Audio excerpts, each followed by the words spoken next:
What's going on, guys? SasDood here. You can just call me Sas. I hope everyone is having a super awesome day. Today we have a book overview, a very small book overview on Imaro by Charles R. Saunders. As you guys know, I am a big Conan the Barbarian fan and a big Robert E. Howard fan, and after finishing all of his stories, I looked into Howard's other works, such as Solomon Kane and Bran Mac Morn, but I wanted more barbarian adventures despite how fantastic Howard's other works are. So I kept looking around and I came across Imaro by Charles R. Saunders, recommended to me by multiple people on Reddit. Here in my hands is the first edition printing of Imaro that I got off of eBay for $30. Well, technically the first edition. We'll get into that for a little bit. I finished Imaro over the course of 2 to 3 days, and this was a couple weeks ago, 3 weeks ago, something like that. And I was blown away by the depiction of several different African cultures and a barbarian story featuring a African protagonist and the situations Imaro gets to. Imaro in its writing is quite similar to Conan, but at the same time, the formula and the plot of the writing, it's very similar, but at the same time, it's also very different to Conan, and that makes the story of Imaro feel quite fresh and quite interesting. Little known fact about this book: the very first edition of this book features a tagline. You can see right here, the tagline here says, "The epic novel of a jungle hero."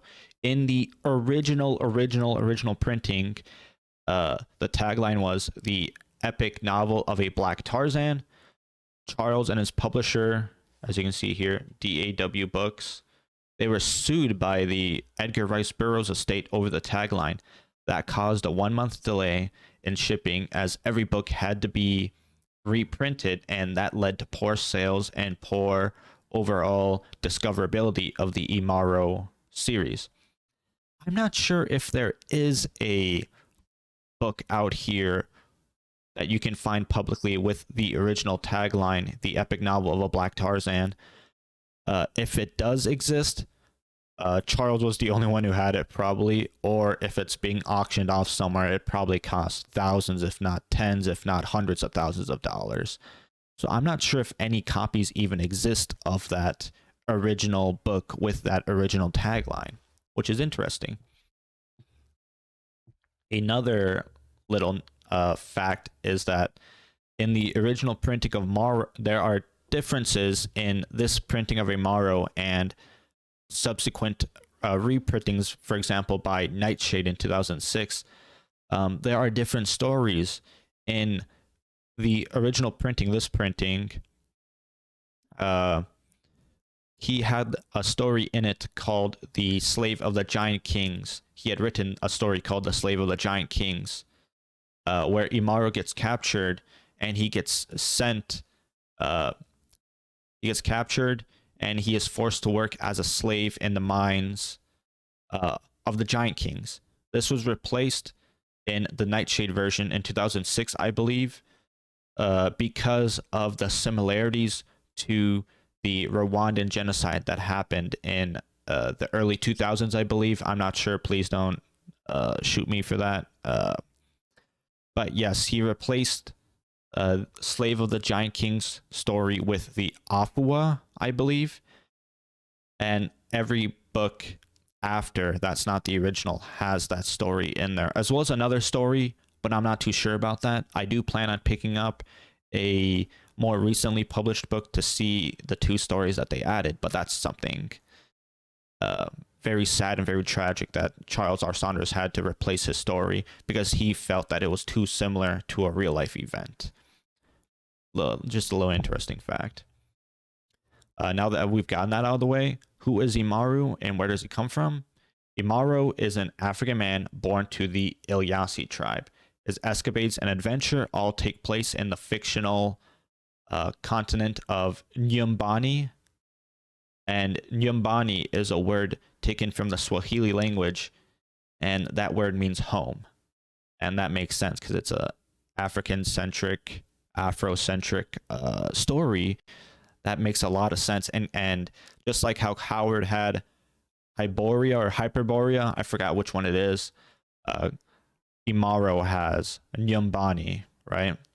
The first novel focuses on his adventures and trials and tribulations, from being abandoned by his mother Katissa in the prologue as a young child, all the way to fighting wizards and demons, and even toiling away as a slave in Slave of the Giant Kings, and fighting all sorts of things to figure out the one question that pervades his entire being, from the first chapter, from the first words in this book to the last, and that is, who am I? Who is Imaro? Now, let's go over some of the brief stories, right? We see him captured in the first story, which is titled Turkana Knives, as he tries to care for his singular Nogombe, or Nombe. I don't know how you pronounce it. I'm going to say Nombe. It's like a cow/cattle that's entrusted to him as part of the IIyassai tribe and their trials to become a IIyassai warrior. In the second story, he goes through a trial where he has to fight a Nagatun, a lion by himself, to fighting a eldritch horror. Third story is Slave of the Giant Kings, where he gets captured and sent to work in the mines for the Giant Kings, where he has to find his way out and stage a revolt. Fourth story is Horror in the Black Hills, where he has to confront an ancient horror as well as himself and his past enemies. Fifth and final story is The City of Madness, which takes place after his betrayal by one of his allies who lied to Imaro and led his army to their death, and at the same time stealing his lover. Betrayal of which leads to the aforementioned City of Madness. Let me make a correction here. In the second story, he goes through a like a coming of trial. You know, when you turn 18 or 17 or whatever, he has to fight the lion by himself, and his tribe gets brainwashed. Right? I believe, a little fuzzy on that one, but I believe that's the gist of the second story. Now, moving on to the story I didn't really like out of the 5 stories was Horror in the Black Hills. Even by the formulaic and very predictable plot of most sword and sorcery / Conan-like / Conan exploitation stories and films and media, it was very plain, and I think it was not very exciting, and feels like Horror in the Black Hills, the 4th story, was only there to serve as a stepping stone and to sow the seeds for the very awesome and very great story that is The City of Madness. Every other story kept me reading and wanting more, but Horror in the Black Hills was more like, I kind of want to just get to the point and see what happens.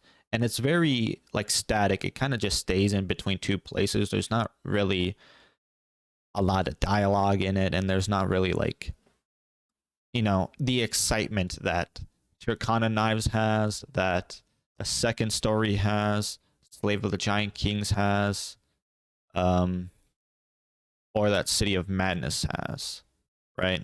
So even at its worst, Imaro is still very nice, though. It's very interesting. So it's a near perfect book. Let's talk about Imaro himself. Imaro differs from Conan in that Imaro is a far more insecure, not insecure, I would say, but, well, insecure is a good word for it, but he's more introspective of himself as a person and his lineage. He's been abandoned by his mother and socially shunned by his tribe. He's torn between the secrets of his birth and the relationship between his mother, Katissa, and the man she gave herself to, and his proud lineage and bloodline as a IIyassai man. He holds the same morals, physical feats of strength, and H.P. Lovecraft type monsters and sword and sorcery setting as Conan. I believe Conan and Imaro are very much similar. I guess you would say they're 2 sides of the same coin, but the only big difference between them is that while Conan is introspective, he doesn't dwell on it as much as Imaro does, right? let's talk about Saunders' writing. Just as Imaro and Conan are similar characters, Howard's and Saunders' writing is basically just as similar. Saunders very frequently describes Imaro as a force of nature, a behemoth of a man, sometimes taking up great lengths in the story to illustrate the picture of Imaro into the mind of his readers. The same way Howard hammers home the physicality of Conan, and they both kind of do this in the same predictable way. And I have no problems with that. It's a little funny when you catch on to it by how much Howard really takes the time to say, like, oh, Conan with his knotted muscles, or Imaro with Charles R. Saunders, and how Imaro is a tall, dark-skinned man with knotted, with braided and knotted hair, and he's describing him as like a tank with the speed of a panther, and it's very similar how the two writers just write their stories. The only difference is Saunders doesn't really go as far in detail as Howard does. Howard really likes to get into the nitty-gritty details, and he really uses a lot of descriptive words. Saunders does the same, but to a lesser degree. And when Saunders describes buildings and stuff like that, that's kind of what I'm talking about, right? Saunders, just like Howard, had a very clear, very well written world written for Imaro and the world of Nyumbani, and it genuinely does feel like a living, breathing world with a long and rich history in Nyumbani, just like how Howard had Hyboria and Hyperborea with all its factions and real life inspirations, right? For the similar approaches to women characters, which must be said because it's sword and sorcery, it's going to be action, it's going to be women, it's going to be a lot of physicality. They're both mostly the same. In Imaro and in Conan, they both have women that aren't really there as strong female protagonists or side characters. They're more so like damsels in distress, right? Conan had things like Behelit, although she didn't do much. She was the pirate queen or something, queen of the Black Coast, and Valeria in Red Nails, where she fights side by side with Conan amongst in the city, right? So that must be said. You want a strongly written character, female character, you're gonna have to look at some other books, and I think there is some. I can't remember off the top of my head, but there is some books and some novels. Obviously, you have Red Sonja, right? But that's not a wholly Conan or Robert E. Howard Conan creation. It's supposed to be Red Sonja of Rogatina, and Red Sonja that we know today are very different, and they kind of just shoved her into Hyboria, right? So that's not the same. But it must be pointed out, right? Women in a sword and sorcery setting are just as important as the male characters, for titillation and to illustrate the physicality of the main characters, right? That's just how it is. There's nothing wrong with a strong female character. I love strong female characters, right? But that's just how it is in Howard's stories and with Imaro and Charles R. Saunders stories. Is Imaro a worthy character capable of standing shoulder to shoulder with Conan, and is Saunders equally as worthy standing next to Robert E. Howard? I would agree with a resounding yes. The writing, the dialogue, the adventures Imaro goes on, the introspective natures of Imaro, and the fictional setting of Nyumbani all comes together in an almost perfect package that goes beyond the sword and sorcery Conan exploitation that was happening in the early to mid 1980s. Saunders' unique take on Conan as a black man in an African setting is welcomed and should be praised, not forgotten, right? Unfortunately, Charles died, I believe, in 2020, rest in peace, but his legacy will live on through Imaro and the fantastical world of Nyumbani. So if you like Imaro, please, or if you like Conan, please check out Imaro.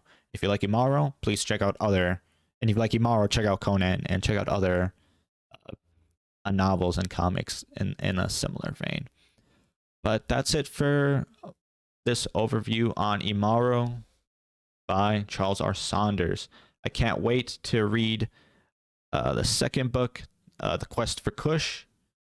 And now I believe Imaro and Conan should be side by side, right? They very much deserve to be standing next to each other, shoulder by shoulder. Thanks for watching. Thanks for listening. If you wish to support my artwork and my videos, all my social media and payment tipping links are in my profile.